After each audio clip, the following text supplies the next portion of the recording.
Halo, assalamualaikum warahmatullahi wabarakatuh. Jumpa lagi dengan My Storage Channel. Kali ini kita akan membahas tentang pemanfaatan lahan untuk menanam singkong di sekitar pekarangan rumah ya guys. Caranya mudah sekali ya.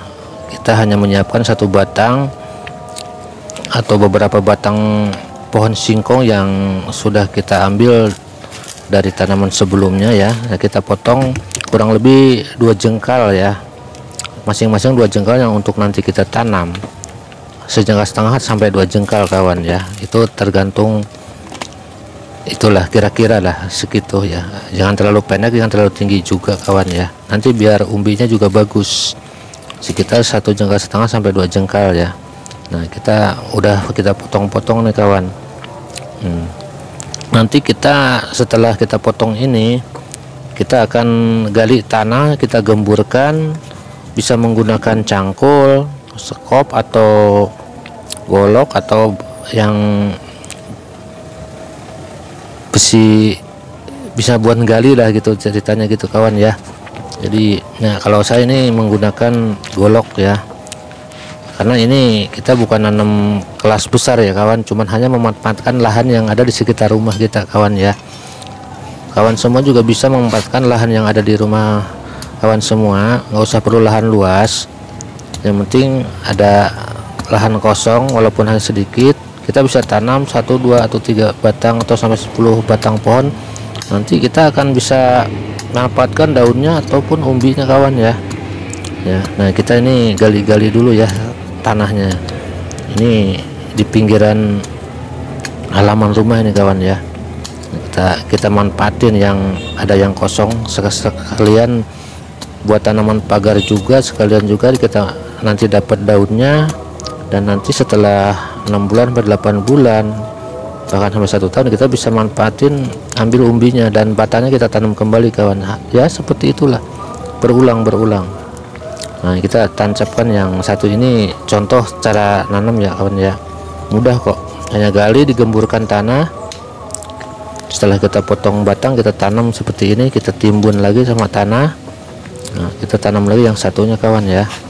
Nah, seperti ini, mudah sekali kawan. Kita hanya memanfaatkan alat yang ada di sekitar rumah kita aja, nggak perlu alat khusus kawan. Dan perawatannya pun nggak sulit, dia tuh nggak perlu banyak pupuk dan sebagainya. Yang penting kita cabut kalau kita ada rumput dan sebagainya. Nah, ini contoh yang udah umur 1 bulan kawan. Nah, tunasnya nanti akan seperti ini nih ya, bisa tumus 1, 2 atau 3 tunas gitu. Kalau terlalu banyak kita kupas tunasnya ya, biar tumbuhnya bagus ke atas batang nantinya. Nah, ini yang udah sebulan kawan ya, terlihat daunnya bagus hijau. Ini kurang lebih sebulan ya. Nah, lihat daunnya kawan, hijau bagus, subur ya. Kita bisa manfaatin pekarangan rumah kita walaupun hanya sedikit gitu kawan ya. Dan kita bisa sayur daunnya kawan, nggak usah beli gitu kawan kalau ada ya. Dan itu akan numbuh lagi walaupun kita petik.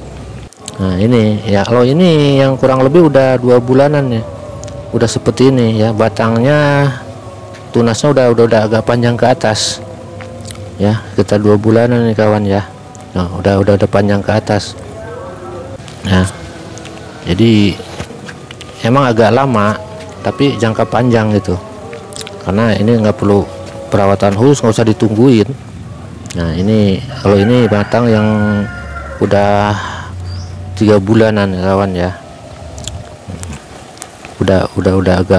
udah ada umbinya kalau yang ini kawan ya. Jadi kita bisa manfaatin lahan daripada nganggur ya, nanti akan menghasilkan pelan-pelan gitu kawan ya. Nah, lumayan kawan, hanya singkong sama daunnya kita nggak usah beli buat lalap. Dan setelah kita ambil nanti umbinya, nah ini yang udah umur 3 bulan, ini kita yang di pinggiran halaman juga kawan. Nah, ini tampak dari atas nih yang udah umur 3 bulan lebih kawan nih. Ini udah ada umbinya juga tapi masih kecil ya. Nah, ini tampak ke atas dan batangnya yang udah umur 3 bulan lebih nih kawan nih ya. Ini kita bisa panen antara 6 bulan sampai 8 bulan udah bisa kita ambil kawan ya. Kalau kita belum mau manen ya sampai 1 tahun juga nggak masalah kawan, ini tambah besar. Demikian, terima kasih. Wassalamualaikum warahmatullahi wabarakatuh.